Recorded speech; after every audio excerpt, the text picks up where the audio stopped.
Welcome back.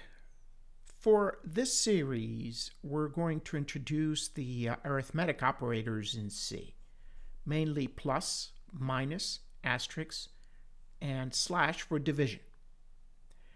Now, what I added in here, notice I have a get ch here instead of a system pause.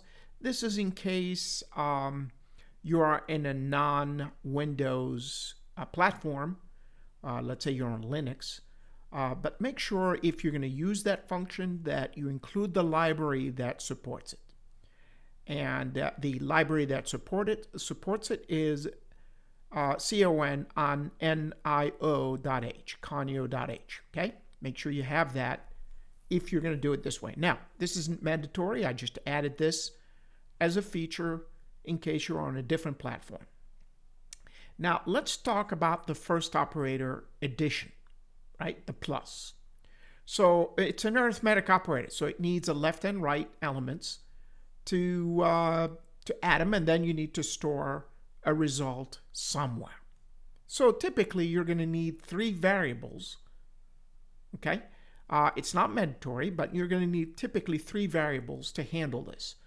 One for the left member, the right member, and then the result. And another operator is the assignment operator, which will be the equals. Okay, so we've seen that with assigning values to a variable. So now, once you do an arithmetic operation, you want to assign the result to a variable. Let's go ahead and do an integer addition. Okay, so we will notice later on that, especially in division, there will be a distinction between integer division and a float division. That's going to be a very important point when we get there. So keep that in mind. All right, well, let's start simple with an addition. So let's say I have three variables, num1, num2, and result. Okay? So typically, you could assign num1 some value, 7, num2 some other value, -3, okay? And then the result might be the sum of num1 plus num2. So this is the basic structure of an addition operation. Okay, there will be some variations to that as we move forward, but this is basically it. You need two numbers. Notice the equal sign is on this side, not on the right-hand side. So you're going to be moving from right to left. So you can take num2, add it to num1, and then store it in results. That's typically how it's processed. And then we can actually printf. And we could do a mock operation on the screen here. So we could do %d plus %d equals %d slash n. Then put your three variables there, num1, num2, and result. So it will give the impression that you're doing the operation there. Now, can we do the operation in a printf statement? Absolutely. We'll do that next. So let's go ahead and compile this and run. And there you have it. So 7 plus -3 equals 4, right? Okay. And notice here, I'm just going to press any key, the space bar, the H key, the T key, it doesn't matter.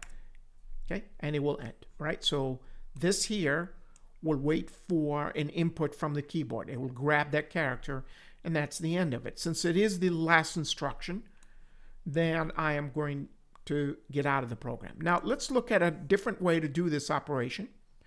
You could do it this way as well, printf.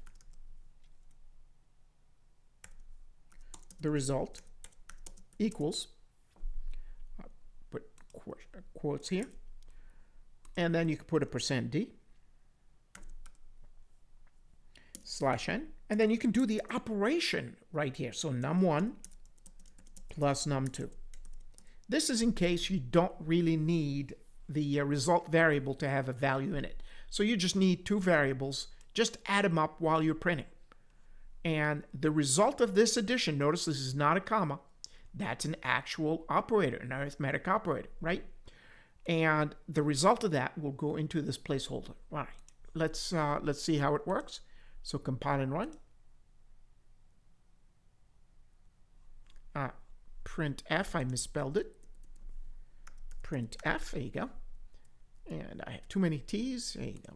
Compile and run. And there you have it. So you're getting the same result, but the operation is done differently. One, the operation was done in its own line, which means you need to store the result of that operation in some variable. You can call it result. In case you don't need that variable downstream as you go through your program, and you just want to display the total right here, then you could do it here right on the printf statement. Okay? All right, so if we could do that with plus, can we do it with minus? Sure. And we could do something like this, printf %d minus %d equals %d. So I'm going to show you a different way to do things as well. And let's put num1, num2, and then num1 minus num2 as the third element. Okay? And let's see how that works for us. So num1 minus num2, I am doing that simply right here for this placeholder, for the sake of this placeholder here. Okay? So it will definitely show the first number, the second number with a minus sign in front, right? And let's see how that looks. So compile and run. And there you have it. So 7 minus minus 3 equals 10, right? So a minus minus becomes positive, right? And it's basically 7 plus 3. Okay.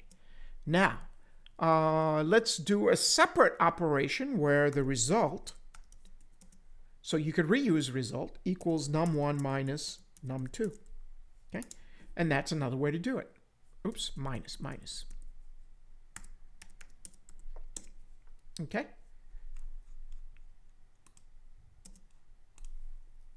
Excellent. So compile and run. Well, we'll just compile here. I'm not doing anything special here. Now, what happens if I do this? Num1 equals num2 equals result.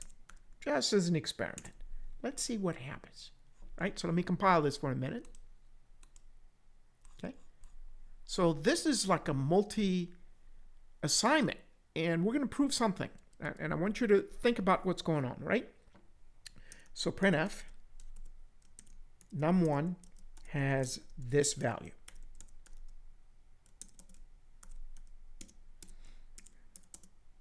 And put num1 here.